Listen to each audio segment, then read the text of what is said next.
New iPhone. I can't see myself right.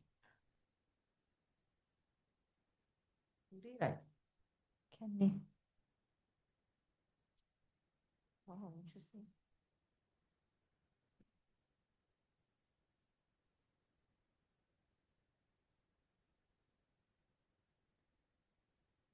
Let's play some music.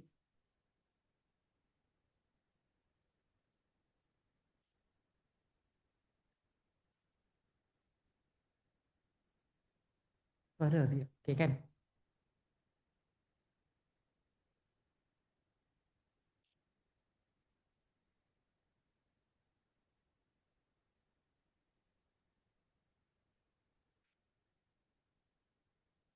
Done. Eh, where?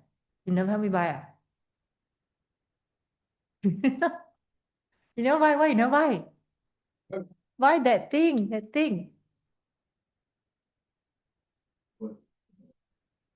I need that thing. Yeah, bro. This is my last day today. Why?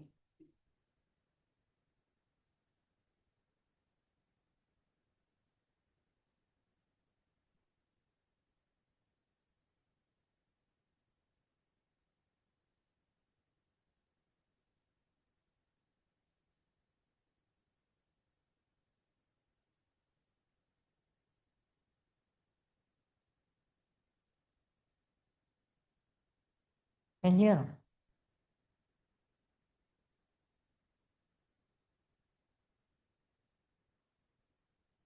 They're very gentle.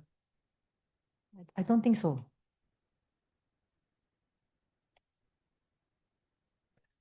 Okay. I think the music is more. Oh yeah, okay. Welcome. Hi everyone. Hello. I know you are early and thank you for logging in early today. We are still pending some of the people to log in.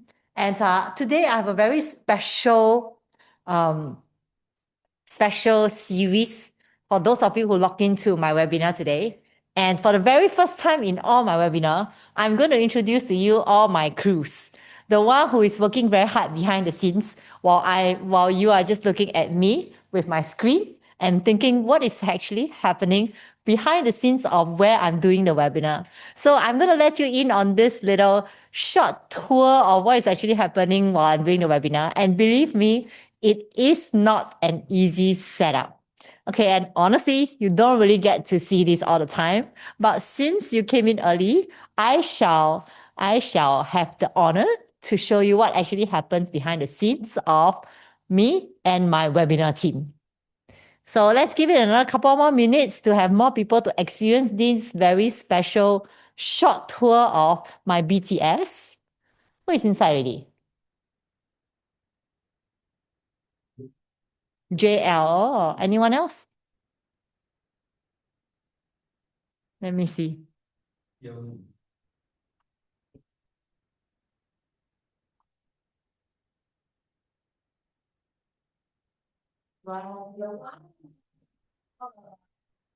Oh, Jennifer. Hello. How are you? Thank you so much. How's your holiday? I just went to Tasmania. It was crazy. Everyone asked me, did I enjoy myself? Oh, tremendously. At the same time, I have my children going with me along, my children.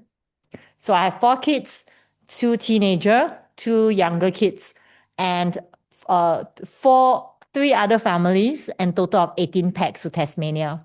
So the traveling there takes us about 7 hours to Sydney and another 2.5 hours to Tasmania.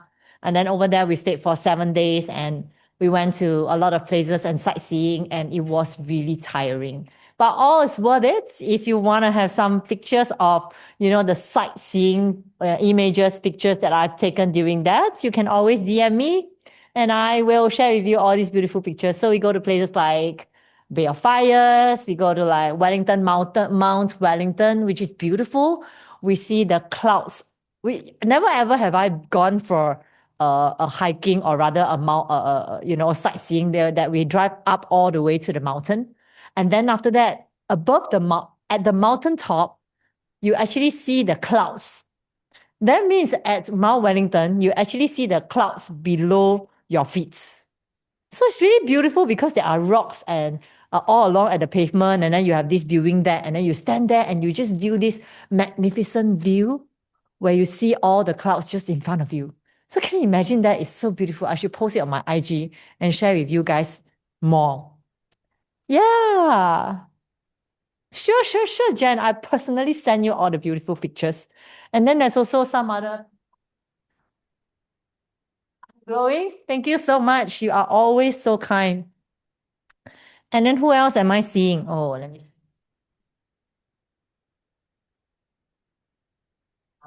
Okay. Oh, okay. I see more and more people. Hello. I do have eyesight problem. It's a bit too far for me to see. So I can see more and more people logging in. So thank you so much, guys, for coming in punctually today. I'm so happy. And because I was telling my crew that, look, I have a few of you who are always here to, support the webinar and learn something out of it. So I'm going to let you in today for a very short, interesting behind the scenes tour to show you who are the ones that are behind the scenes working hard for us while I'm talking nonstop. And also, what are the setup that you can see that you don't really get to see all the time behind the scenes as I run all my webinars? Are you ready? If you are ready, guys, can you give me some interaction? Give me like a why. Give me a why. Give me a why if you think you're ready to see what is happening behind the scenes. Good. My very special Danish is getting ready. So the rest, are you ready to see what's behind the scenes? Because let's have a little bit of fun. Since later on, I'm going to talk about all the serious stuff. Hi, come see Lee and App and Hawk Ming. And I don't know iPhone, who is that, as well as Wong and the rest of you. Are you ready? You know, if that's the first time in my webinar, I do want a lot of interaction because if not, I keep talking nonstop, you get so bored of my voice. Yeah? Seems like only Jennifer wants it, so we only show Jennifer. Come on, the rest. Are you guys ready? Okay, I'm going to just be high for myself, okay? Now, ready? So this is what is happening behind the scenes. Right behind me, this is the screen. The screen that I will always be seeing as I flash my iPad. And I will know what I'm showing you as I'm talking about. And then right over here is where Danish will be. Danish, do you want to show them you? It's kind of busy. I'm gonna show Danish. This is Danish.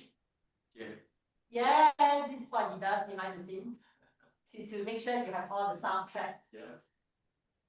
And then also we have Vincent, the one that I keep saying will help me grow my asset together. And then this very young special guy called Daryl. You must have received his messages all the time where he reminds you that the webinar is today. And we have all these special lightings and even a camera in front to look at me as I talk. The lightings over here again, and then this is the overview of the whole studio where I do a lot of YouTube shots here, over here, and all of this. So this is the entire studio, a very comfortable one to tell you what is happening behind. Is it hard? Oh, okay. Now someone's saying the audio cannot be because why? It's fun. It is very fun. So yes, I hope you have seen the preview of what is behind the scenes. Now I'm going to go back to my original seating oh, never mind. I'll do it again on the next round because I'm so comfortable sitting here right now. But yes, let me set up this for you guys and we are going to start. All right. So Yun Hai, iPhone is called Yun Hai, is it? All right. Hi, Yun Hai. I've not seen, there's a lot of new faces here today, new names. Great. And today, of course, we are going to talk about Lentor. And that's the entire reason why you guys are hooked on, on here, this session with me. So yes, can you flash the slide for me? Thank you. Okay, so now it's 8:09, perfect, just nice. And those of you who didn't get to hear my voice just now, don't worry, come in for my next webinar. The next webinar is happening on the 14th of July. That's the webinar that I will be talking about How do you actually apply the step-by-step guide to choosing the right property? How do you know whether the property that you are staying in right now is having a very good property health or not so good property health? And how do you actually plan for your finances so that you can actually think about in the next few years down the road, or maybe even now, you may want to think about upgrading, but you're not too sure whether is it the time now or is it later. So therefore, we will be covering all this in the webinar on the 14th of July to give you actual tools that you can use for your own property journey. And of course, if there's anything that you guys are not sure, you can always also reach out to me. Okay, since we almost have full attendance now already, let's officially start about today's main topic, which is Lentor Garden. I see an F there. If that's full, hi full. All right, so Lentor Garden. What is so exciting about Lentor Garden? So guys, I know you are a lot of introverts here and do not want to talk to me on chats, which I don't know why. But could you help me to understand you better? Actually, when you're looking at Lentor Garden, are you mainly buying for investment or are you buying for own stay? If you're thinking of buying it as investment, can you type in an I for me? I. If you are buying the property for own stay, can you type a S for me?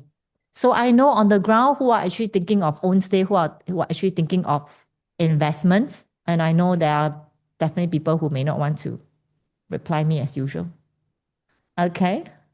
Raymond is looking at I. All right. Okay. We have I. We have S. All right.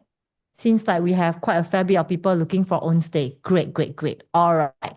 So today's analysis will be focused on two very balanced direction. At the end of the day, whether you are buying for own stay or you're buying for investment, what we really want for our own property journey is to make sure that we buy at the right price. So right price will also means that we have to go through a few layers of analysis to look at what kind of PSF is safe for us to enter. So you know you're not overpaying for stuff.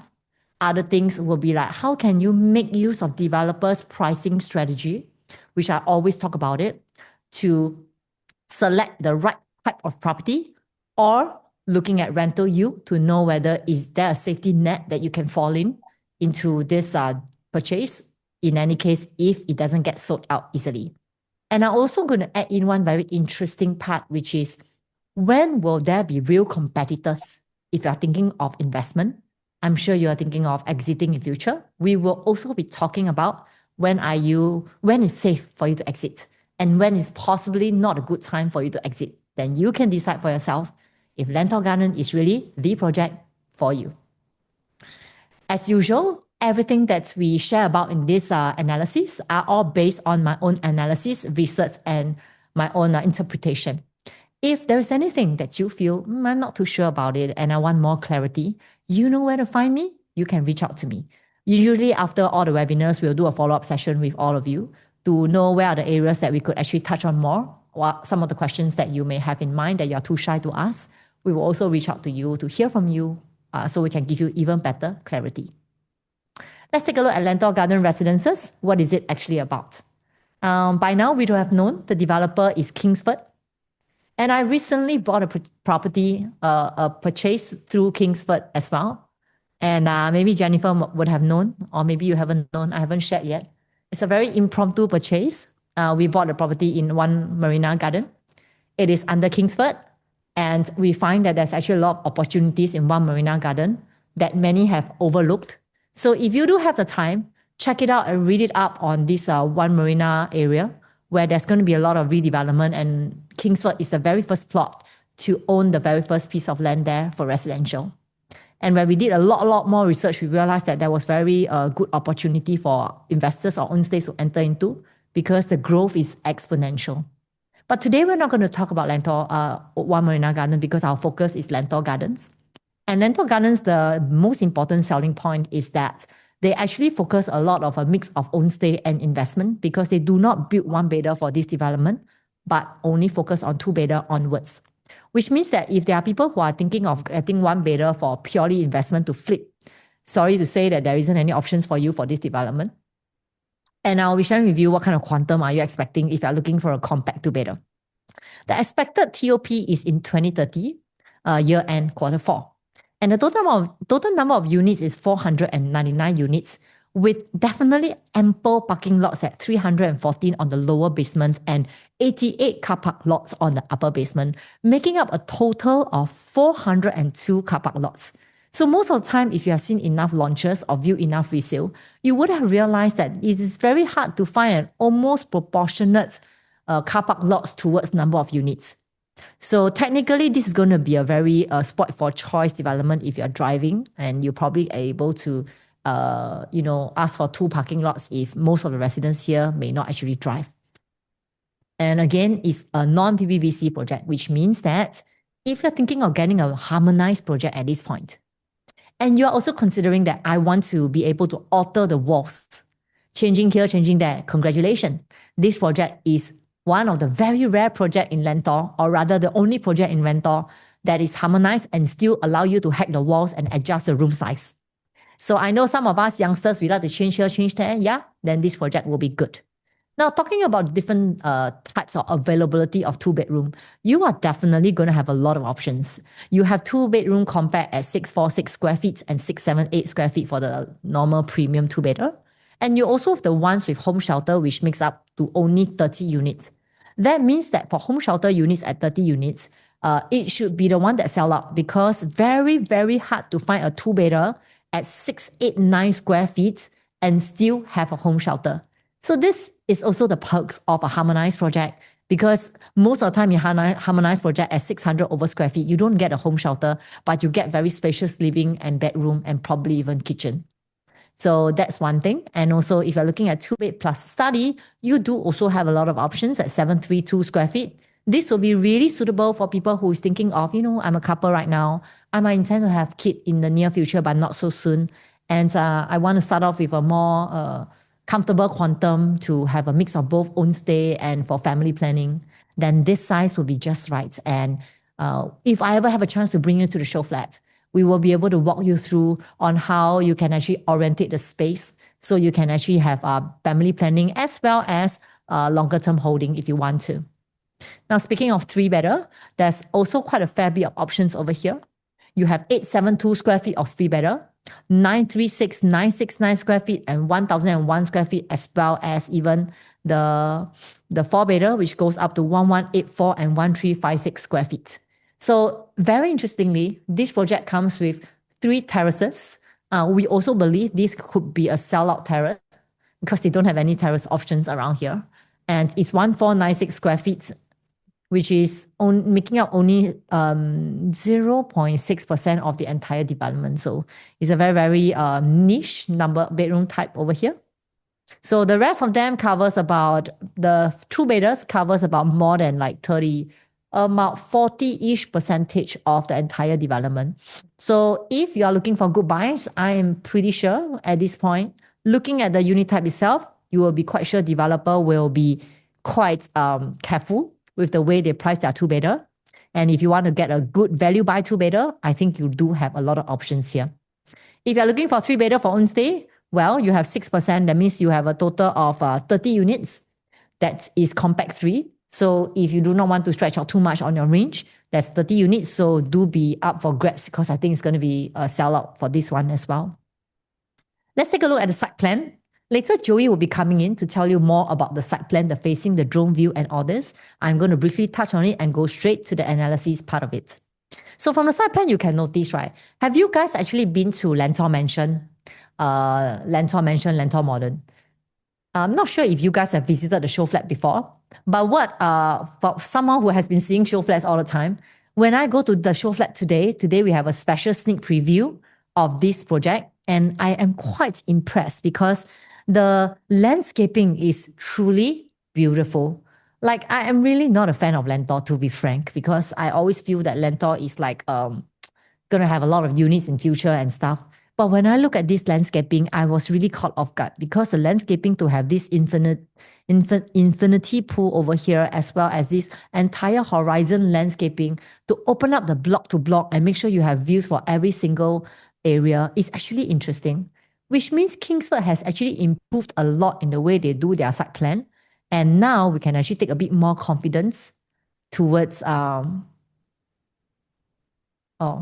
okay.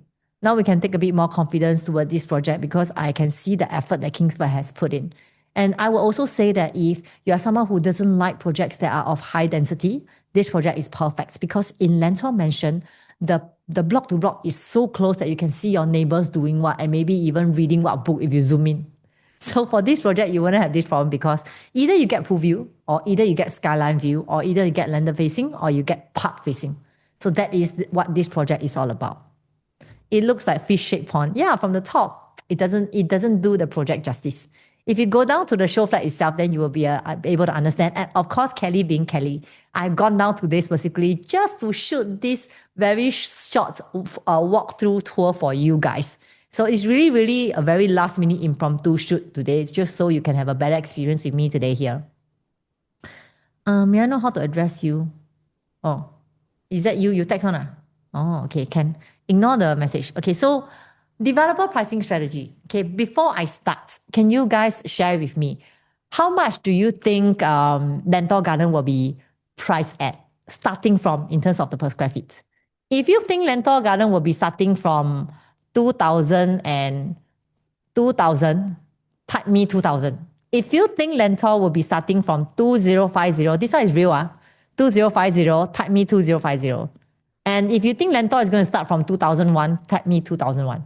Okay, this one, 猜中有奖, okay, which means that if there's any of you who gets the correct answer, Daryl is going to mark it down and I'm going to send a little nice gift to you when I meet you in person. Okay, so make a guess. Do you think Lentor Garden is going to be priced at 2,000, 2,050 or 2001? Okay, so I have 2002. Lee says 2002. Okay, seems like you may have done some read up. Okay, I've also seen this. What's his name again? Let me see. Yun Hai says it's 2003. Okay, Wong 24, JL, woohoo, 2050. Someone's been doing your homework. So congratulations. Any more answers? Any more?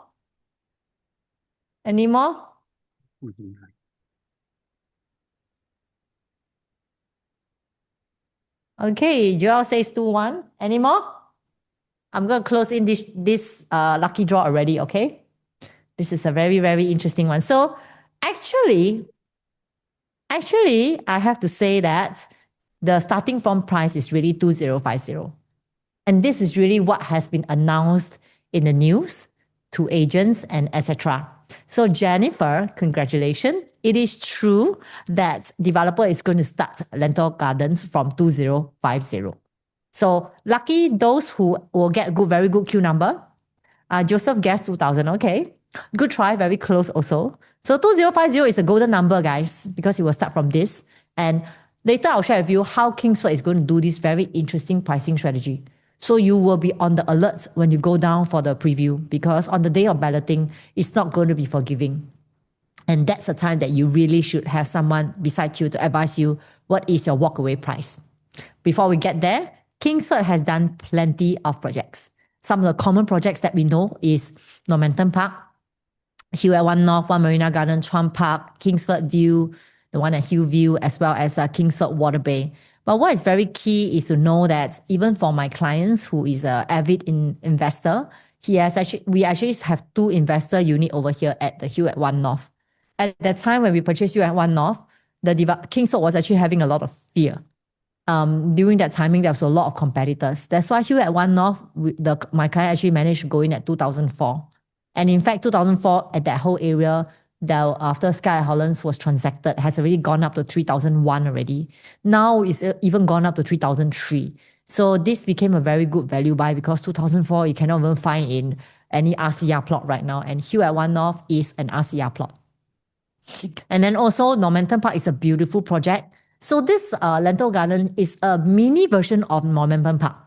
So like what Jennifer said that this is like a fish pond, whatever. But if you go down to Normanton Park and you see the whole Normanton Park being very majestic, this Lentor Garden is going to be a similar replicate of this Normanton Park. And of course, Chuan Park is a blockbuster project because during that time when they launched, there were no competitors. Chuan Park has gone up to 3,000 already. And even for One Marina Garden, which is a beautiful project, has already gone up to about 3,000 to 3,001 per square feet for their larger bedroom type. So what about Lentor Garden residences? What you want to know is, as the developers are trying to plan their pricing strategy, I want you to take on the hat of the developer. When you look at this site plan, what you will notice is that there are views everywhere, and they purposely do it this way so that they can maximize on their profits. So you get this view to Hewlett Park, or you get this view to the Lower Pierce Reservoir, or you view through here to the other side, the low-rise industrial to Lower Seletar Greenery, and the rest are all the future developments. So as such, if you get the in-between views, you're going to have the pool view, which is also going to be equally good. So absolutely what you're going to see from here is, for any view that is facing here, you are actually going to expect developers to have loading over there. Well, I have a question over in the chat. So Jennifer was wondering, feng shui as upper house land shape is like a fish, and now this Lentor fish shaped pool. Well, maybe. I believe all developers will see feng shui, right? So with this one, the site itself already looks like a fish. So it's inevitable that they want to make use of it, because I think if they want to do a pond that is straight, a pool that is straight, it will look very awkward because of the site. Therefore, they want to blend in with the shape of the site to make it more natural and yet allow for maximum view for all the buyers. So if you are very, very numbers and you look at the setback or the block to block distance, what you will notice is the only blocks that are very close to each other are the blocks in between, which is the 24 meter and the 23 meter in between each other.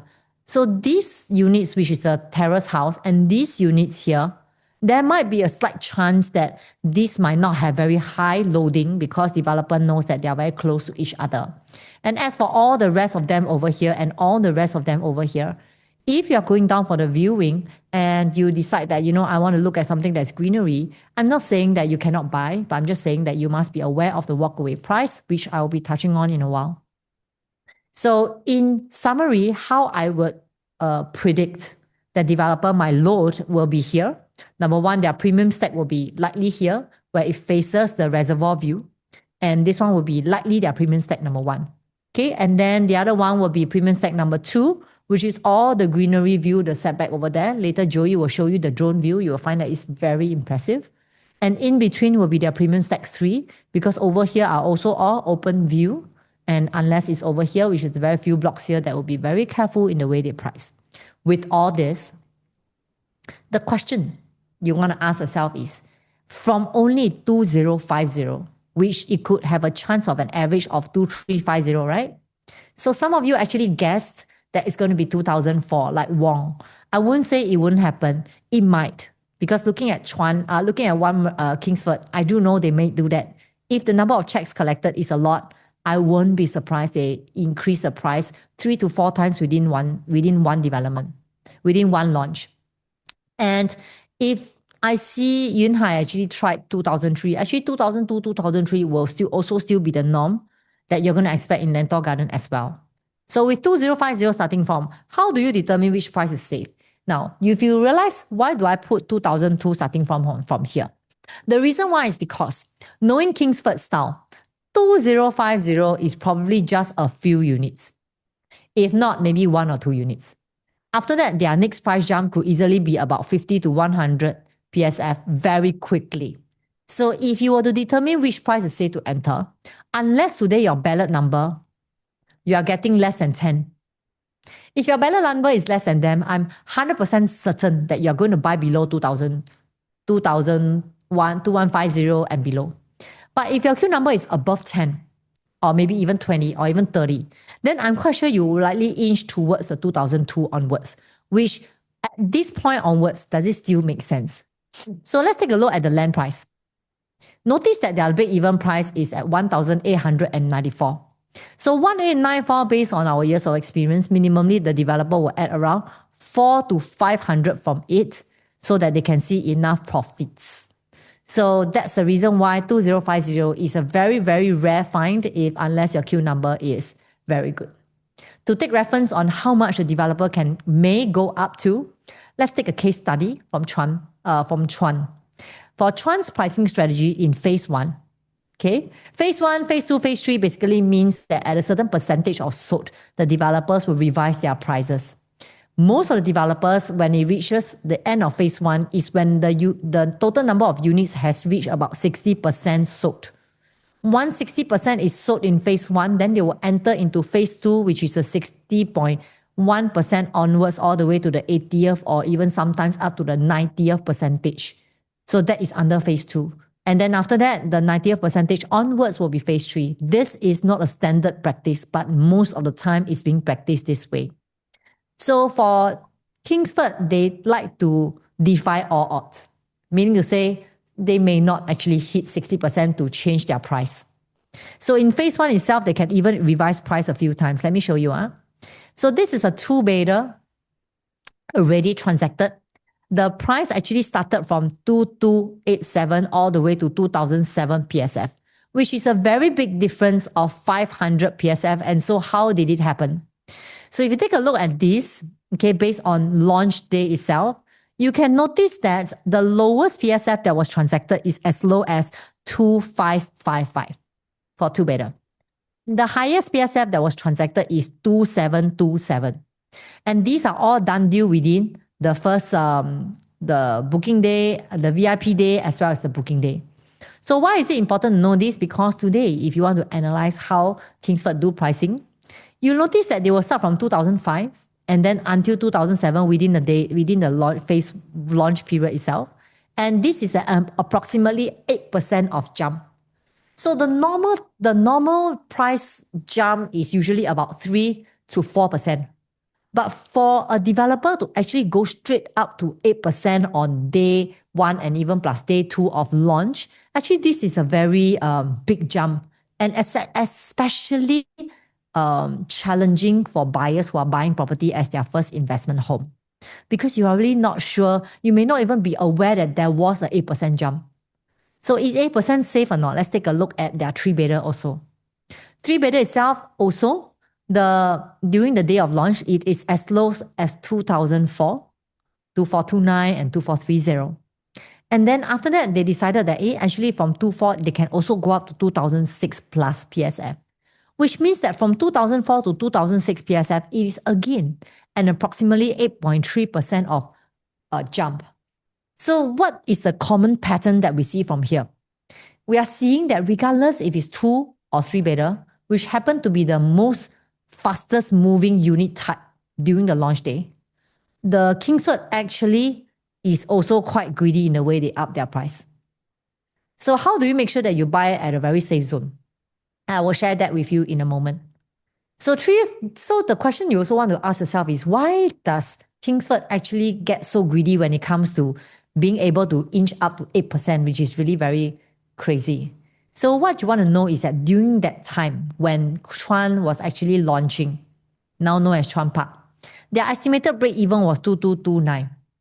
So of course, the developer has to be very quick to push up the price, because if not, they don't really make much money. And secondly, why are they so daring to do this is because that period when they were launching, there were no competitors. No competitors also mean that they can be the only yaya papaya at that time to launch. And that's why they know that no matter how much they launch and how much they increase, to them reasonably 8%, buyers will still move the unit. So now that you look back, wow, buying 2007 plus PSF for a OCR location in Chuan Park a bit higher. So that's the reason why you notice that time there was no launches, and the only next launch that happened 3 years later was about 2004 and 2005 PSF per plot ratio for break even. So now let's take a look at Lentor. Now as Lentor is being launched, as mentioned, when Lentor was being launched, their estimated break even was at 2002 plus, right? So what you want to know is at the time when they launched, there was no other launches, because right now as we are going to launch, the next launch is going to happen 1 year later. So 1 year later will mean that now we are actually at 1894 PSF per plot ratio. 1 year later, when Guaco Land is going to launch, they have already bidded this land at 2,378. So at this moment, Kingsford will have already known that if I don't sell this in a very greedy manner, and buyers are aware that this 2387 is going to be launched at 2006 plus per square feet starting from, then anything at below 2006, I'm very sure the buyer will take up. And this is exactly what Kingsford might be thinking at this point of time. And that's why it's even more important for you to exercise vigilance when you actually go down for the preview and booking, because you are dealing with a very greedy developer at this point. Now, am I right to say that this project cannot buy? I cannot. Because I do not have the price list, I cannot tell you whether it's a safe buy or not. But am I confident to tell you how much to walk away and when it's safe to buy? I can. Because after studying so much about this development, of course, we will have compared with all the done deal transactions around here. So in a moment, I'm going to show you what has already been accepted in Lentor to give you a heads up on how much is enough, how much you should walk away, and how much is safe. So from this overview, the biggest question I have on the ground is, if I'm buying between 2001 to 2002, I would definitely say that it's under low risk. And if I'm going to go up to 2250 all the way to probably 2004, 50, I would say it's actually mid-risk, which means the regular risk that you will be taking whenever you buy anything. And as you go up to above 2450, the biggest question is it still safe? Am I the one setting the record? So for Lentor Garden itself, we know land break even is 1894 PSF. The average loan is going to be about 2350 as per mentioned from developer, and we don't know whether they will go up to 25 or not. Since we know 1 year apart later, Guaco is going to launch at 2005 onwards. Now, anything in between, can I choose the safer zone? What if there is actually a 8% gap from 2003 per square feet? So if imagine based on 2003 per square feet plus an 8% gap, it will mean that the two-bedder 8% gap will mean is 2450 PSF. It will mean that two-bedders average quantum will be 1.66. And three-bedders average quantum will be 2.3 and four-bedder will be 2.9. The question is, can I still buy if it's an 8% increment? So now as I take a very short break, I would like you to have a think. Actually, is it safe for us? Is it now that it's safe for us to buy into Lentor Garden? Because a lot of our buyers are actually thinking, hey, in this current market, I'm really not sure if I wait on a bit longer, will the prices actually continually shoot up?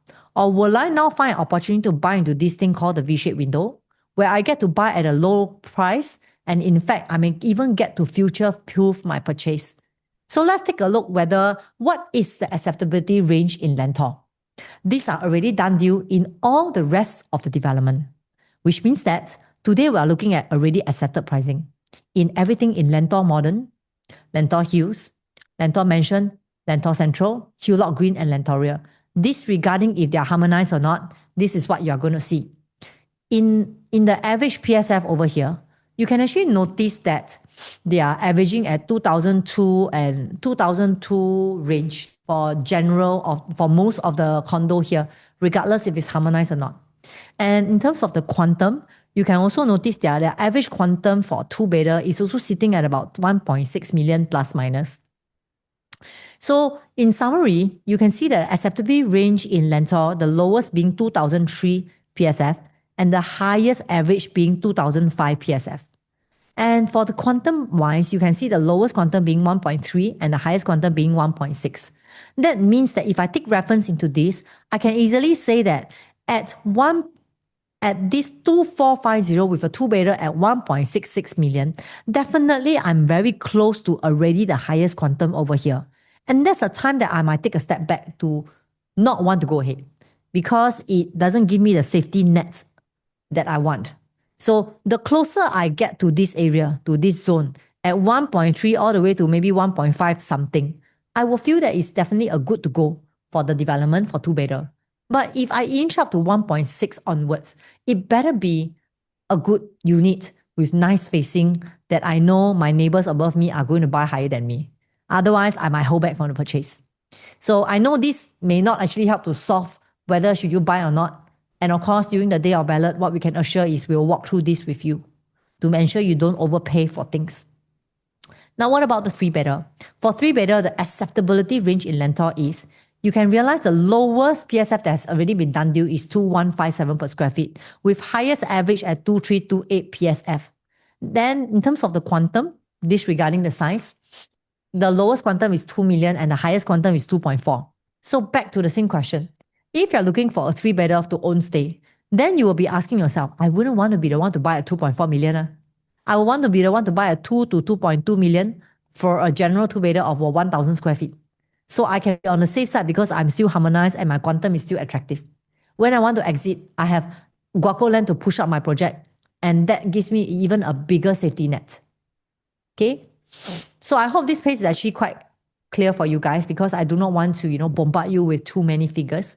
But I also really, really highlight that I need you to understand this because when it comes to property purchase, we only have that one or few chances to do so. And the last thing that I ever want for you guys is to be picking a wrong property, not knowing how to navigate through this. So for four bedders, which is, I'm not sure if some of you are looking for four bedders. If you're considering four bedder, the lowest quantum we have is 2.79 and the highest quantum is 3.27. Now you notice that I put a little cross over here for Lentor Modern. The reason why is because Lentor Modern, there was one transaction recently at 3.5 million. If I were to sell you, in terms of selling you, to accept a higher range in Lentor just because of this one transaction in Lentor Modern, then I probably won't be doing you justice because this is the only one transaction. Therefore, why do you notice that I try to be very conservative when I pick a 3.27 million? It's because I feel that at this range and lower, you're still able to accept that you are still able to feel safe that whenever you want to exit, it still allows you that safety net. So everyone likes to ask me this question.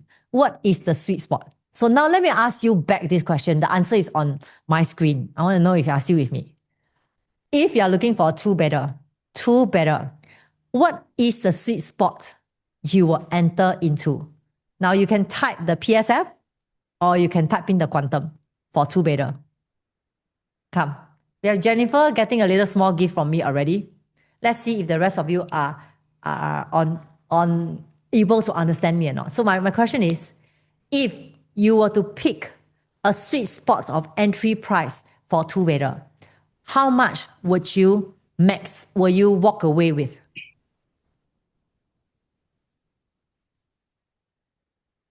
Okay, so Lee say below 2003 for two bedder. Okay. Some more? So I assume Yun Hai is 2 million for three bedder lah. Two bedders. Let's start with two bedder. Any more?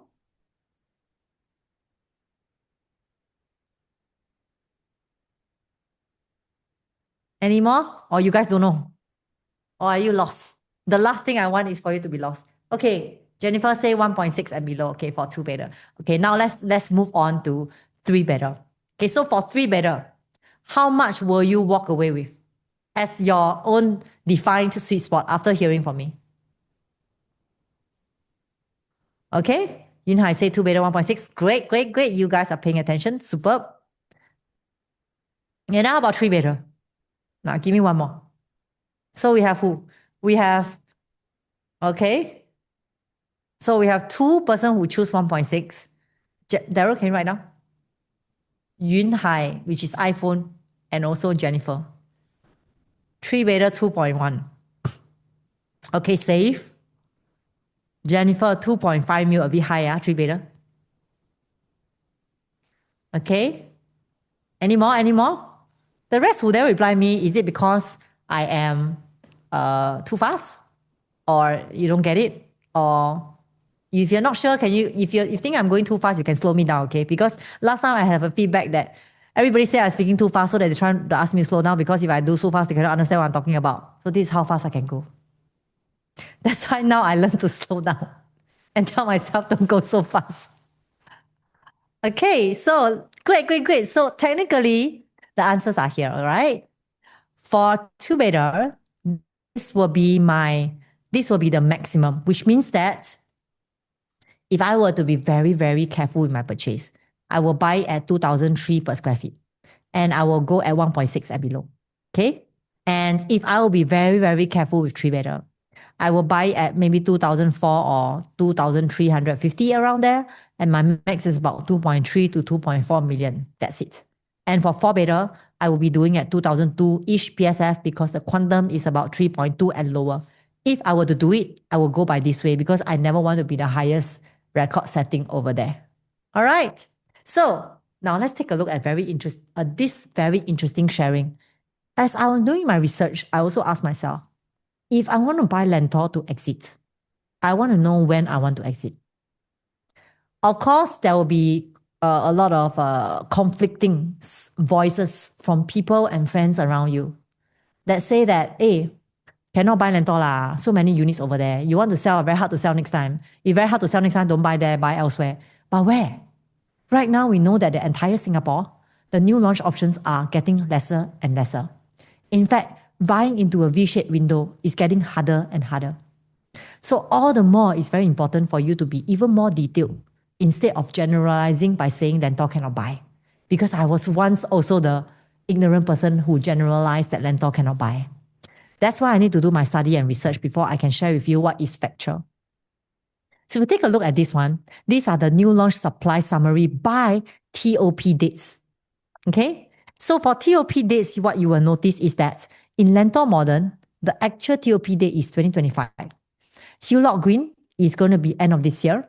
And Lentor Hill is going to be Lentor Hill, Lentorial, Lentor Mansion is going to be TOP in 2027. And then you realize, interestingly, after this, 2028 became the next one only project in Lentor Central Residences. And now come Lentor Garden Residences, followed by Guacoland being the last one. And if you take a look at this, you can actually notice that there was actually a gap from this 2027, many supply over here, until the next time when you TOP in 2030, which means there's going to be a 3 years of absorption rate. So I'm going to show you a diagram in a moment. Here, you can actually understand this better, which means that if I base on the supply wave timeline to check your competitor when you sell, to understand when is the time you should exit. When it's 2030, can I exit? Will I face oversupply? From here, you can see that actually 2027 is a year that is the most number of units in 1,398 units, which means that if those people who buy during this period and 30% of them wants to put up their unit for sale, they may actually have a very good chance to offload their property because the next wave that is coming in is 2028 and it's only 477 units. If it's 477 units, if it's only 30% of them for sale, likely it's going to be like maybe 100 units or lesser. If it's 100 units lesser together with this one and this one, then they will definitely give it ample time to absorb the units for sale. After all, we know that Ang Mo Kio site is running low in supply. So from 2027 all the way to 2030 is a good 3 years of gap before you actually come into the picture and start selling your unit 4 years down the road. So if I don't do this research, I wouldn't be able to tell you Lentor Garden can buy or not. But because I'm so happy that we went through this detailed one, now as I look at the figures, I'm a bit more confident to share with you that if you're considering to buy this for own stay or even buy this for investment, 4 years down the road, when you want to exit, I cannot say 100% can exit because nobody can ever give you 100%. But I can say it's a very good 80% for you to easily offload your property because there was no supply onboarding in between this period. And even in the year 2029, there was nothing. So it could be a situation where 2027, the prices here might be quite soft. 2028, start picking up. 2029 picks up even more. And by the time you sell in 2030, you are actually at the higher point of the chart. That means that your exit strategy is strong and possibly at a much better price because of the low supply. So does this make Lentor Garden more enticing to you at this point of time? If you think Lentor Garden sounds like a bit better buy than other projects, can you give me a why?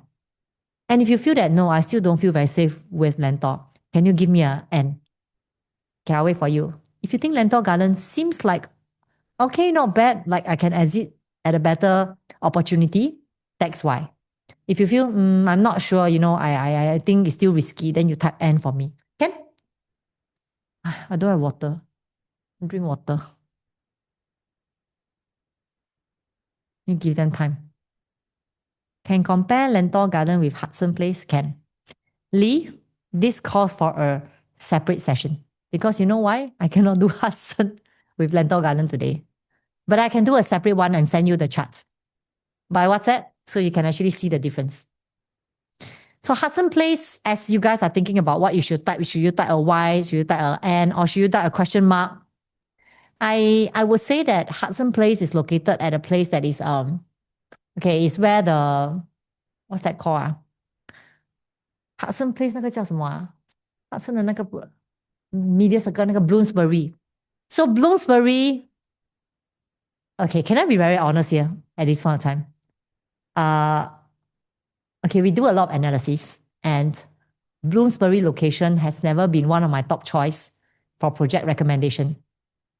Now, the reason why is because over there, we know that people who want to sell you the project, they will tell you, oh, there's a very high demand for rental, very low supply over there, and definitely can make money, right? But there's nothing there. There is no school, no MRT. Possibly, they're saying a possible upcoming MRT station coming up there. That it could happen. But at this point of time, and as I'm looking at that area, the fact is there is no station and it's just flat land, which means if you're buying there, you need to be ready to be the one staying. Because I'm going to see that a lot of them are buying for investment. There's going to be a lot of supply for rental. And if you want to calculate a rental yield over there, you need to minus a good 10% or even 15% from there to assess if the rental amount is sufficient to cover your own mortgage or the funding that's coming in is something that you can manage. So for Hudson area, which is the whole media circle area, my take is yes, it's cheap. But is it easy to exit? I'm not sure. Because after all, it's an area of a mix of work, and work. It's not really a place for you to, it's not like a family place. It's different because there's a project recently that's called Linden Woods, where you are 1 kilometer to Fairfield Methodist. That is still okay because you have the school factor. But we don't have anything to push for demand there, then that becomes a problem. So it's not about the supply over there only. It's really about the demand. Because who people want to stay at where you're working, honestly? You want to stay at where you work, is it? You don't want to have a breather? Like when you finish work, you want to take some time off and go somewhere else that you feel a bit more zoned out. You want to stay at where you work. That doesn't tally. So eventually you lean back to rental. And when there's so many supply for rental, then you may suffer poor rental for a while. And when you want to sell, you may also find that it's harder to sell because of the locality. Then that's the question mark that I have. The exit plan is not strong. Yeah, but for Ang Mo Kio area, it's different because Ang Mo Kio doesn't really have a lot of supply. So there's a very low supply over there. That's why our government opened up Lentor area to expand the options for the lack of supply in Ang Mo Kio because there's no more land there. That's why Lentor was opened up to accommodate the growing demand. So Lee, I can send you what I think about Hudson. But for Lentor Garden, it's a whole different comparison. We shouldn't put Hudson and Lentor Garden together. So Daryl, help me write down Lee comparison with Hudson. So One North.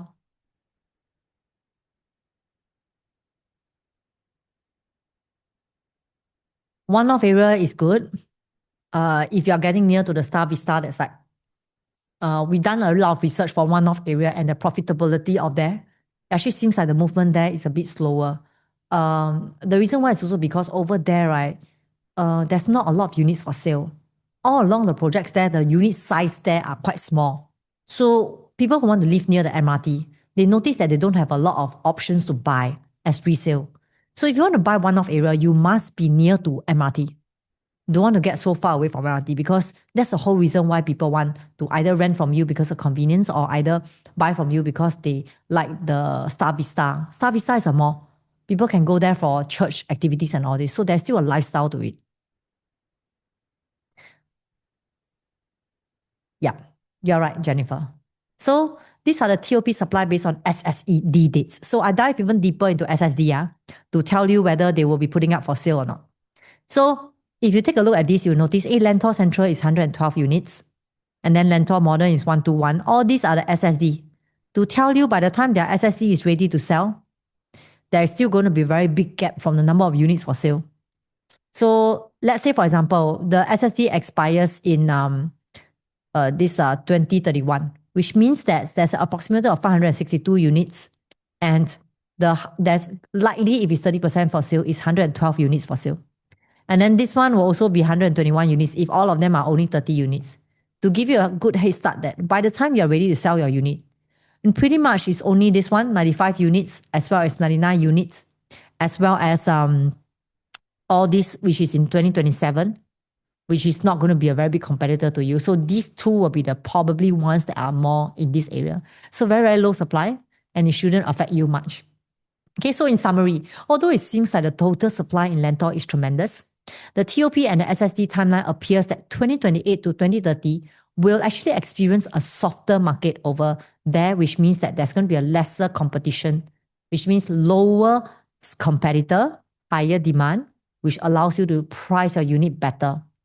So these are all the overall units mix type. To let you know, if you're buying a two-bedder, the total number of weightage on all these available units right now for the entire Lentor, the two-bedder covers 41.7% of the entire supply there.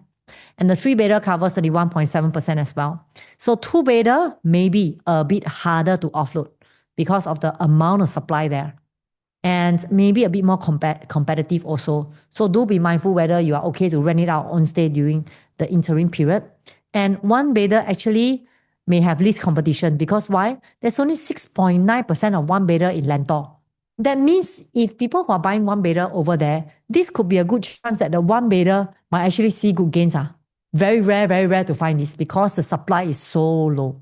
But I also cannot confirm for this because one bedder usually is more challenging after all. So what if I cannot sell? Like worst case scenario, what if market was not good at that time and I cannot sell and I don't want to sell? Can I still rent? In order to be able to rent, let's take a look at the rentability. Since there's no one bedder, I'm going to skip one bedder to cut short the time. And okay, let's take a look at two bedder. For two bedder itself, you may notice as I'm speaking to you only recently, I started to download this. I noticed that there's a total of 6 rental projects with a total of 123 listings for rental. And this actually makes up of this whole area in terms of the MRT lines that starts from Lentor all the way down to Bishan, the Thomson East Coast line. And it includes Bright Hill, Lentor, Mayflower, Springleaf, and Upper Thomson, all within 1 kilometer. You have a total of 123 listings. So why do I do this? Because when people look for rental in the Thomson East Coast line, they won't look at only your MRT line. They will look at the entire stretch for the next few lines down the road. That's why if you see this, you notice, actually two bedder only have 6 projects and a total of 123 listings, which is a lot for rental. So with this, right, then it brings us to the next question whether, when I want to rent with this total number of supply from where I bought from earlier, is it still going to be easy to rent out? So looking at this, you can notice that the total rental supply of two bedder makes up of 123 listings, and these are all the projects that currently have all the listings. You have Panorama, you have Thomson Grand, Jadescape, Amo Residence, Thomson Tree, and Lentor Modern. So my dear friends, if you are thinking of buying two bedder for rental, I want to highlight to you, don't expect high rental. Because why? The supply is really a lot. So we have people who is calling as low as 3,009, 3,003, all the way to 4,009 as well. And even Lentor Modern has a 5,000. I don't know what the owner is thinking about. So these are the actual transaction rental volume for the past 6 months. For Lentor Modern, there's a total of 29 transactions, followed by Jadescape, Amor, and Panorama, and followed by Thomson Impression. So this also is good to let you know that whenever you are a new project, people will still take preference for it, which means that because Lentor Modern has just TOP, most people will still flow into a newer project because of the ability to save all the repairs. And for Jadescape itself, why is it still the second in line? Because if you've been to Jadescape, Jadescape is beautiful. It's a very beautiful project with enough landscaping, and it's so nice that even I myself ever thought of buying a project there for retirement. But of course, right now I changed my gear to One Marina Garden. But anyway, that's a long time to go. So of course, we have Amo as well. Amo is also quite new. Jadescape is older than Amo, but Jadescape's landscaping is nicer than Amo. Okay, so these are the total volume of rental within 6 months. And Lentor Modern leading in volume will allow you to know that actually Lentor Modern is just 8 minutes away from where you are at. And they have already rented of a total of 3,006 to 4,005 rental with an average rent of 4,050. So very, very lucky at this point of time, Lentor Modern ran out at 4,000 for two bedder in this area. So therefore, what I want you to think about is your monthly commitment versus your rental income. For all my investors, I always want to do a very detailed breakdown for them, even more detailed than what you're seeing right now, because we need to forecast now and future to make sure you are all well covered before you buy anything and you feel confident. So an example of what I do generally is that we will try to break down the monthly income, which is 4,000 example, to minus off all the expenses that you might incur during the rental period. For example, the expenses includes your maintenance fee, your prorated rental property tax, okay, and your little miscellaneous, furnitures and etc. So that means that if I take 1,713 and minus off all the expenses, your actually net receivable monthly revenue is 2,287. With 2,287, right, of course, we cannot expect our rental to cover our monthly mortgage these days because of the property prices now. But having 2,287 per month, the question is it enough for you? So this is something that I want you to think about, because to us, we all have different plans. When you plan this for your exit plan, you want to include this into your revenue to see whether at the end of the next one more year, does this adds up to what you want to achieve. So when you reach this moment at TOP, I will always advise you to also stretch your tenure and reduce your monthly mortgage from 3,002 all the way to 2,008 a month. All right. So this will help you to save an additional 517. So on top of that, when you actually CSC, which is during this period, you'll be renting out for 1 year. And that's why this will happen. Then this 4,005 will also reduce by 3,605. And that's the time that you also notice, actually you have a surplus of 1,318. So which means that with this amount that's coming in, is this amount enough for you to pay for this, and you need to top up this amount? So if you feel that actually this amount is workable for you because you had CPF and that's fine, then that's okay.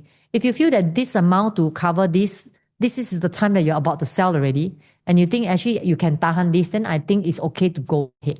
But if you feel, this one seems like a stretch for me, I may not want to stretch out, then when we go down for the balloting day itself, we will only choose the one that gives you the most minimum commitment, so that you don't overstretch and end up over-financing it.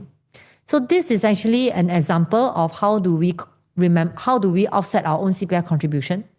Like if you're buying a property of, let's say, any 1.6 million or so, what you will see is every month we'll have a CPF contribution of 1,860 per month. Now, I also mentioned here is subject to individual income status. Why? Because we all earn differently. Not every one of us will have 1,680 per month. To me, I have 0, because for us, we are not even CPF paid. We pay our own Medisave. So do take note, as your income starts coming in, you will also realize that you have additional savings as you go along during the foundation period. And when you reach over here, right, this is actually the time that it starts to go into the shortfall. That means during the entire period, you're actually saving a lot more of CPF OA as you're paying your monthly mortgage. There's still going to be surplus of your monthly installment will still allow you to have surplus of your CPF contribution, which falls back to your savings and your OA, which will allow you to have about 22,000 if you're actually wiping off your CPF to buy this property. And moving forward, when it comes to TOP, it's a time that you actually need to cough out 1,554 per month because you do not have enough for your monthly contribution. But lucky you, because you have CPF savings during that period, you are still able to have a surplus of 2,000 eventually. Until you reach CSC at that time, then that's the time you have no more CPF balance to use, and that's the time you need to top up, which is around 2,000.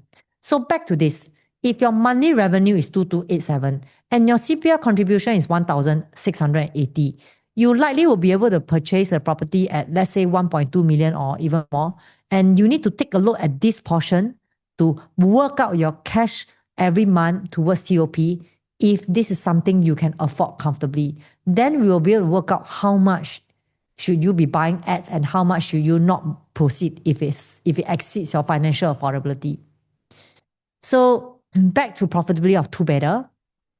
Now, despite the fact that there's a lot of supply there for rental, for Lentor Modern, they are still able to exit with an average profit of 159,000 over this period of 3 years of holding. So over here, you can actually see that these are all the profits that Lentor Modern has made from 100,000 all the way to 213,000, which averaged at 159,000. And if you see Lentor Modern's annual gain is 53,000 a year, making up to an annualized gain of 3.5%. So if you're considering to decide, think about whether actually this Lentor area or any other project, how much is actually good for me to decide if it's a good buy. We always try to work out the annualized gain. Now, annualized gain must be 3 to 5% range. Anything above 5 is super good. So 3 to 5%, why? Why do you think I say must be 3 to 5%? Make a guess. I speak too much already. Why do you think I mentioned any property investment that you're buying, even if it's for own stay, the property must minimum give you annualized gain of 3 to 5%? Why? If you don't know, you can give me question mark. But make a guess. Because I got asked a lot of my clients on the ground, why is there a specific figure 3 to 5% of annualized gain? Why is this very important?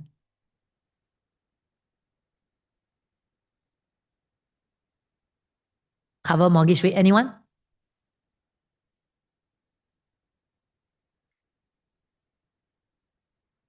Very good.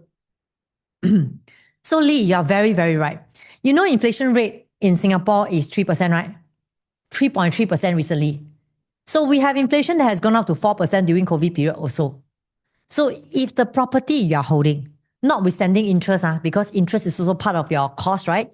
Whether your interest is 2% or 1.5% as of now, it is still interest. So minimally, why must it be 3%? Because even if, I cannot cover my mortgage, but I still can ensure that my property still grows with inflation. That's really like the minimum scenario that you must have 3%. But if it goes up to 5%, it means that you are able to go not only cover inflation, but still able to cover your mortgage rate of 2% generally. So that's the reason why 3 to 5% should be the minimum benchmark of any properties that you are buying, and that's what we also abide by. Of course, for the large projects that we bought, has gone up to 8% as well. If you want to know how to do it, you can sign on for my webinar on the 14th of July, which Daryl will set up. So investment returns when you buy a property at 1.6 million, okay? So 1.6 million with a loan of 1.2 million, you will notice that if based on 3% per annum, you will actually see a 200,000 of gain in 4 years' time when you're ready to sell. And assuming after TOP you rent out for 1 year with no vacancy month, and you pay off your tax, pay off your rental agent, your agent's commission, you still can see a net gain of 248,000. But that's not all. Why? Because you need to minus off all the rest of your expenses. And that expenses include your bank interest, includes also your maintenance fee for 1 year, includes also your property tax that you do have to pay, and also your renovation, your zip track, your lightings, furnitures, fittings, and also some miscellaneous like, here and there. So assuming you go on a very bare minimum reno, you should still expect about 61,000 of expense. So you will take your total profits to minus your expenses to give you a projected property value of 1.8 million with a net profit of 187,000. With 187,000 and compared to your return on equity, which means that the total down payment and your principal, you are still seeing a very healthy gain of 39.9%. This means that when you decide to sell off in the next 4 years down the road, your total cash or CPF return will be 656,000. So for those who are very investment savvy, this amount is actually really good because very hard to find any investment that can allow you to have 39.9% return on equity. Of course, some of you may say, I haven't minus my stamp duty lah. Even if you minus off your stamp duty, at least I will still give you a 30%, can? Because stamp duty is about 3% range ma. So with 3% range, you are still at about 36%. Still a very, very healthy zone. So that is also one of the reasons why we always have property investment ongoing, because this is probably the fastest way for us to leverage and grow our wealth faster. So what about rentability for 3-bedder? For 3-bedder itself, you notice, as I'm searching the same MRT lines, there's a total of 7 projects with 104 listings. 104 listings will also mean that there's a total of 1096 supply in future. So with 104 listings, these are all the projects that are renting right now. And the top performing one is still once again Lentor Modern. So it further stresses the fact that people like to rent newer projects. And in the year 2030, when you get your keys, you are the only project at TOP. That's why I say your rental could be good. And Thompson Tree is the second in line because Thompson Tree is actually pretty nice, followed by Amo and the rest. So with Lentor Modern leading in volume, their rental range is between 5,000 to 6,006. With 5,000 to 6,006, their average rent is 5,640. So let's take a look at their monthly commitment versus their rental income. In the year TOP, when they decide to refinance, their monthly mortgage will be 4,002 a month. Same thing, I minus off all the expenses with 5,006, and we will still have a positive of 3,096 every month revenue. With this amount that they need to top up, assuming if they don't have CPF, this amount minus off this amount, they will need to top up 1,001 a month. The question is if this amount is workable for them or not, and so on as they go into CSC mode. So most of the people who are buying 3-bedder usually don't buy for rental, but in case if you are wondering, we have done it for you. And again, if you're buying 3-bedder with a CPF contribution of 1,680 per month, depending on your income, at the point of you TOP will be the time that you need to start topping up cash as well. That means that the monthly top up you need is 2,925. With this amount that is coming in, assuming you have CPF contribution, actually this amount should be still a surplus for you to keep some additional cash. So looking at the figures, it still look quite positive with the rentability and the amount over here. So what about the profitability of 3-bedder? For 3-bedders, average gain is based on all Lentor Modern's transaction. The average gain is 394,000. This 394,000 makes up to an annual gain of 132,000 per year. So Fu, I'm not too sure if you are here. Wait, let me see. So Fu, if you are here and you're listening, this is also what we mean. As you go up to a bigger 3-bedder, 3-bedder or onwards, the annual gain you should still be seeing is minimally 100 to 150,000 range. This is what we mean by a healthy growth. When there's a healthy growth, you realize that each year, if you're 100,000, 3 years you have 300,000. For Lentor Modern, theirs is 394,000. So the 100,000 per year is the bare minimum. So of course, the gross annualized gain this time round becomes 6.2%. So this is a very good example to show you also that yesterday as we were speaking Fu, you would be able to take reference with this case study. Okay, so what we want is our property to have an annualized gain of 3 to 5% or even above that, so you can cover yourself and grow faster since we are already investing already. So what kind of investment return is? Today, if you are buying a 3-bedder at 2.3 million, which earlier I mentioned, what you expect is 4 years down the road, your 5% per annum gain will give you 495,000. So this 495,000, if you include your 1 year of rental at a conservative rate of 5,006, you will see a gain of 562,000. This 562,000 to minus off all the rest of your expenses over here will amount you to have a net profit of still 472,000 at the end of 4 years when you sell. So when this happens, your return on equity increases to 70%. And that's also the reason why I always encourage all of you who are watching this video, buy as big as you can, because at this point of time, this could be the opportunity for us to enter low and sell high in future. So the projected property value we own at the end of it is 2.7 million, which is definitely better than if we were to start off with a 2-bedder. But for anyone who is going at 2.3, exiting at 2.7, I honestly will say that this is a very, very sweet spot and very, very exciting investment plan to go into. So what about 4-bedder? For 4-bedder, of course, there's lesser transaction because not a lot of people want to sell. For Lentor Modern, they have made a gain of 504,000. So 504,000 with 4-bedder being only 603 supply in Lentor can also allow you to see that there's not a lot of listings for sale, only 6 listings for sale. And so the advice where we have is that when your rental yield is high, it does not mean that your profit is higher. But you also need to take reference to the final figure for your returns as well as your monthly mortgage to see whether this is something that you can afford comfortably before you take the leap to do this. Okay, so what is about the exit plan that you must take note as a buyer for Lentor Garden if you're considering is that today there are nearby transactions around you at 2,002 plus per square feet, which I've covered earlier.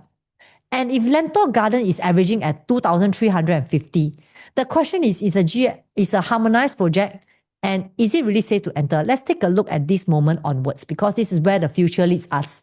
So now we are buying and we call this the V-shaped market. So this is the low land cost. As we go on to the future, what you will be expecting is that Lentor will actually be sorry, but to say even the resale around Lentor has already done deal at 2004 to 2005 per square feet, which I've covered with you earlier. And moving forward, the 8th plot of land in Lentor, this Guaco land, Lentor Central. Their land price is going to be 1278 and their likely average is still going to be costing 2005 per square feet.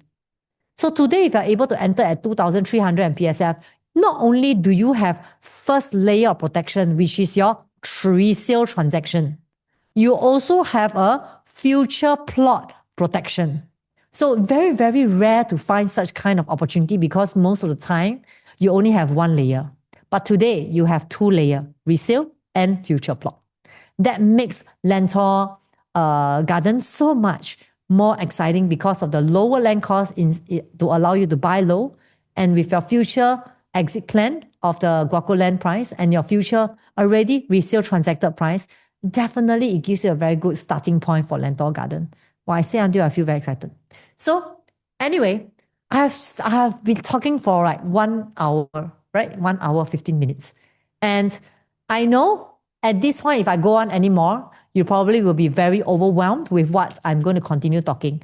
So when I see you in person for the show plat review, which Daryl is going to send out for the preview booking, right? When I see you for the show plat preview, no obligation, for shopping also can, we are going to discuss how to select the right layout that makes sense for you. We are also going to discuss how to choose a good layout so that when you sell, you have an upper hand as compared to the other resale properties around you. We are also going to cover how can you save money using floor plans, because it's very exciting when you get to save a lot more when you buy like 150,000 lesser than other people. This will give you a very good, even another layer of safety net, and plenty more as we run through together with you. And if you are thinking of visiting Lentor Garden, which I see many of you are, do sign up with the link below in the chat. I'm not sure who is using phone, who is using laptop, who is using iPad, but I highly encourage you, look at the chat button below. Don't exit yet now because I'm getting Joey in to share with you the show flat, a walkthrough, which I filmed very painstakingly today. And also to share with us about the architect, the overview, how the finishing looks like for Lentor Garden. All right. So the launch date, great question, is this coming Saturday and until the 14th of July. Okay? So 4 to 14th of July, don't exit first, friends, because I haven't finished yet. 4 to 14th of July is a preview date. You can just book a preview visit first. And then after that, in person, I'll run through with you the layout comparison, save money, and everything else that you will be excited to know, as well as whether this project is for you or not. And believe me, I am nothing but brutally honest when I meet you, because why? I also don't want to waste your time to buy something that you don't like. Jennifer knows that, right? So as you are signing up, I am going to show you this video that we painstakingly filmed today and I edited in a very, very last minute. Oh, I think, right, you can close me off. Close me off and, oh, yeah, okay. Can I open the full screen? Oh, can. Right. Okay, so as you guys are signing up, Daryl, all good? Okay, I repeat, for those of you who are still here, don't leave because I'm not finished yet. And open up the chat in your webinar there. And then click on the chat, look at the link, sign up for the link, and I'll walk you through the entire Lentor Garden preview to make sure that you don't end up overpaying for things, or to find out if the project is for you or not, how to save money using the layout selection and stuff. So this is the video that I have prepared. Joey and I have prepared specially for you. Should I play the video first, right? Or you should first? Video first. Okay, I'm going to play the video first. Then Joey will come in and share with you about the... Okay. Play here, yeah. Eh. Okay. Can hear or not? Play. Hang on, guys, you continue.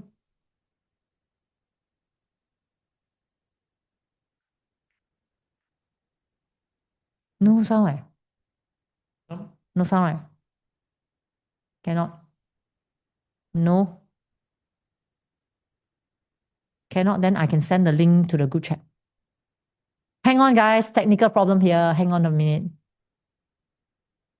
Or is it that? How? I'm gonna get Daryl to fix this problem for you guys. Okay. Don't go, don't go. Stay. Oh, that's my son. Cute, right?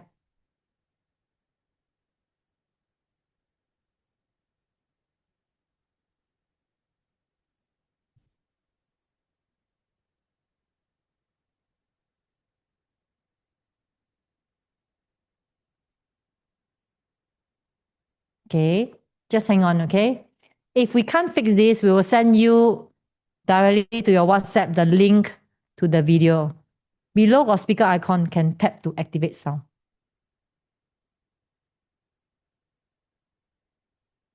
Icon.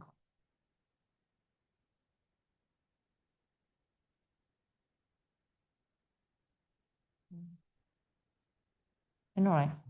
Okay, never mind, guys. Let's not waste time. I'm going to send y'all by WhatsApp the actual video itself so that y'all can have a listen on this. You can have a view on this whole video, right? Cannot how come very OCD at this moment. Cannot Jennifer. Okay, never mind. Let's have Joey to come in and then I'll send this out. Let me send this out to you guys right now. Okay. Move my left. Okay.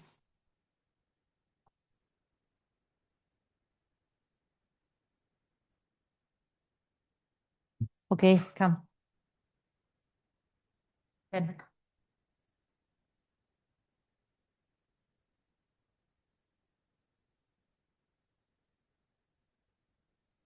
Yeah. Airdrop over.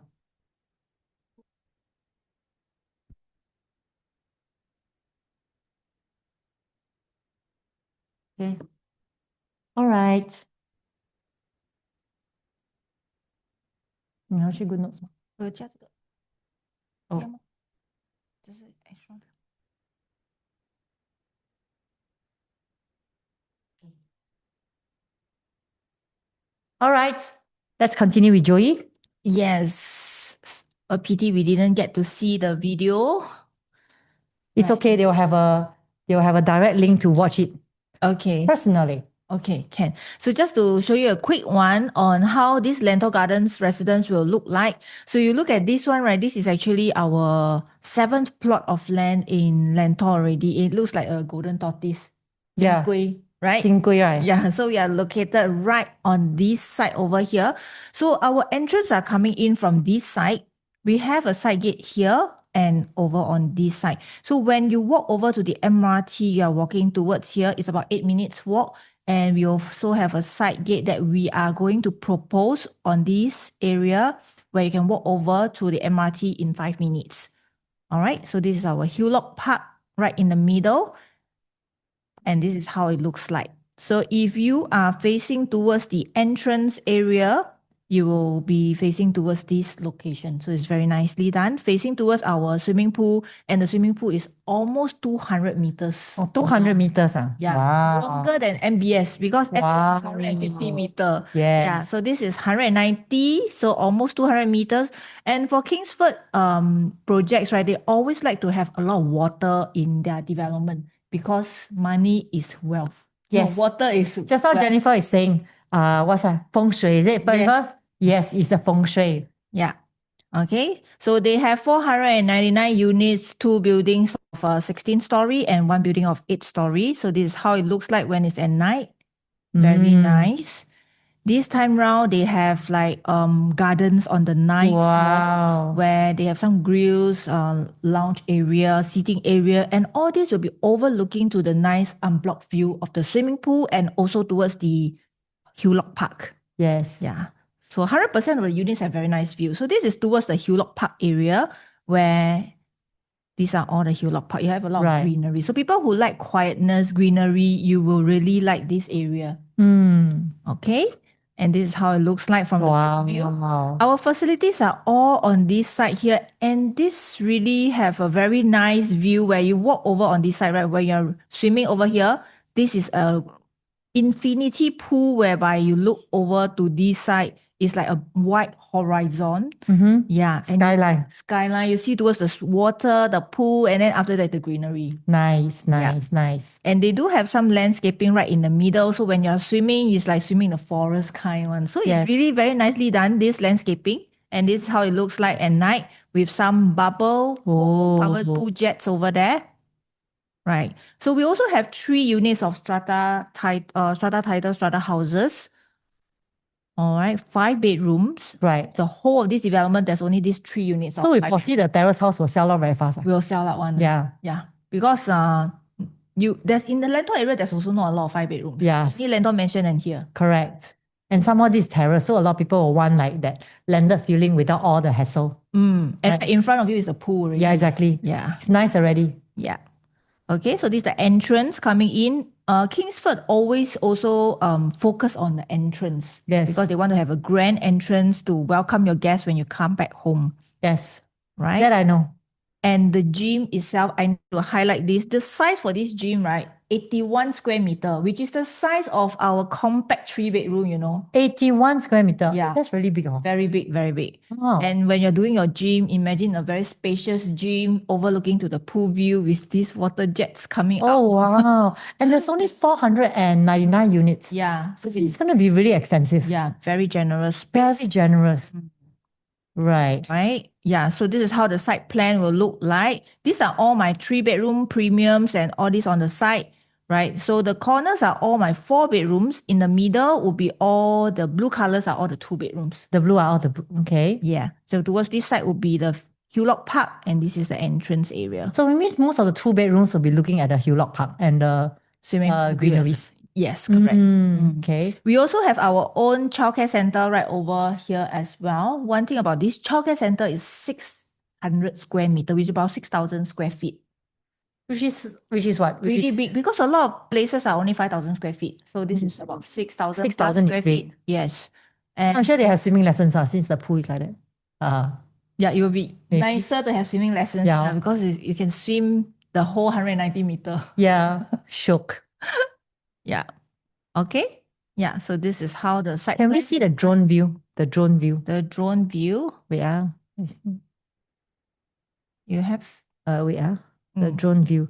I think this is the key because the drone view, right, is the one that we really want to share with them. Let me see how to. Come. Okay, so when we talk about the unblocked view, the open view, and really the key highlight is when Kingsford decide to do this, they really want to make sure everybody gets the best view of everything. So when I see the drone view, I'm actually quite impressed because you don't really get this in the OCR area most of the time. Yeah. So this is overlooking to the Hewlock Park view. You will see the full park view from here. And these are the other developments.